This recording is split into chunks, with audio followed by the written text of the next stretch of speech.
70년 역사의 미한 동맹은 한국 전쟁 속에서 태동됐습니다.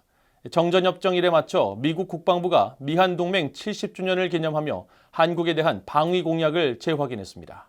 또 한국은 해외 분쟁에 대응하는 데 있어 미국의 핵심 파트너라면서 두 나라는 앞으로도 긴급한 도전에 계속 함께 맞설 것이라고 밝혔습니다.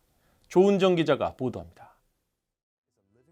미국 국방부가 미한 동맹 70주년을 맞아 특집 뉴스를 통해 미국과 한국의 각별한 의미를 소개했습니다. We go together, 같이 갑시다라는 구호를 제목으로 그 의미는 미한 양국의 굳건한 파트너십과 긴급한 도전에 맞서 계속 함께 하겠다는 약속이라고 강조했습니다. 이어 지난 4월 윤석열 대통령의 국빈 방문을 재조명했습니다. 바이든 대통령은 당시 환영사를 통해 미국과 한국이 함께 한다면 하지 못할 일이 없다고 밝힌 내용을 다시 소개하면서 더욱 강력해진 미한 동맹을 강조했습니다. Over the past 7 decades, our alliance has grown stronger and more capable.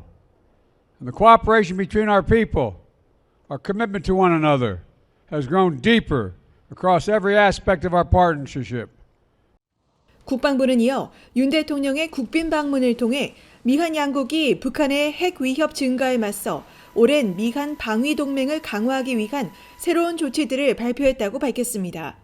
특히 워싱턴 선언에 따라 두 나라가 더욱 심도 있는 대화와 정보 공유 노력을 기울이기로 약속했으며 한반도의 핵 억지력 강화를 위한 핵협의그룹 NCG 창설 계획 발표에 큰 의미를 뒀습니다.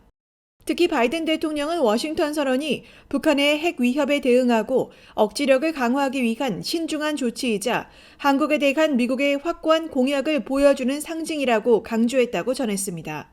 국방부는 이어 한국 전쟁 이후 체결한 한미 상호방위 조약에 따라 한국이 공격을 받을 경우 미국이 지원하기로 약속했으며 북한의 침략에 대응할 수 있는 지상군과 공군, 해군을 한반도에 지속적으로 주둔시키고 있다고 밝혔습니다. 그러면서 미국은 현재 한국의 최우선 방위 파트너이며 양국이 수년간 영내 연합 작전 능력을 향상시키고 도발을 억제하기 위한 대규모 연합훈련을 실시해왔다고 설명했습니다. 또 한국은 해외 분쟁에서 미국의 핵심 파트너로서 베트남, 이라크, 아프가니스탄에서 미국이 주도하는 노력을 지원하기 위해 군대를 파병해왔다고 소개했습니다.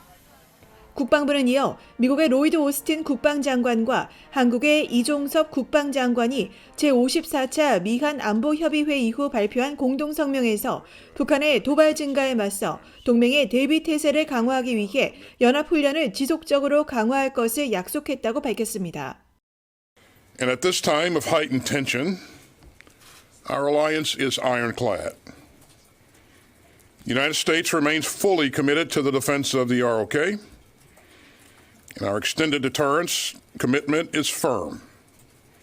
And it includes a full range of our nuclear, and conventional, and missile defense capabilities. 또 70여 년 전 북한의 침략으로 발발한 한국 전쟁을 상기하면서 미군은 유엔군과 함께 한국 방어를 위해 1950년 8월과 9월 한국에 상륙했으며 1953년 7월 27일 정전협정이 체결되기까지 약 3만 7천 명의 미군이 목숨을 잃었다고 밝혔습니다. 또 9만 2천 명 이상이 부상했으며 8천여 명이 실종됐다면서 피로 맺은 두 나라의 각별한 동맹 관계를 되새겼습니다. VOA 뉴스 조은정입니다.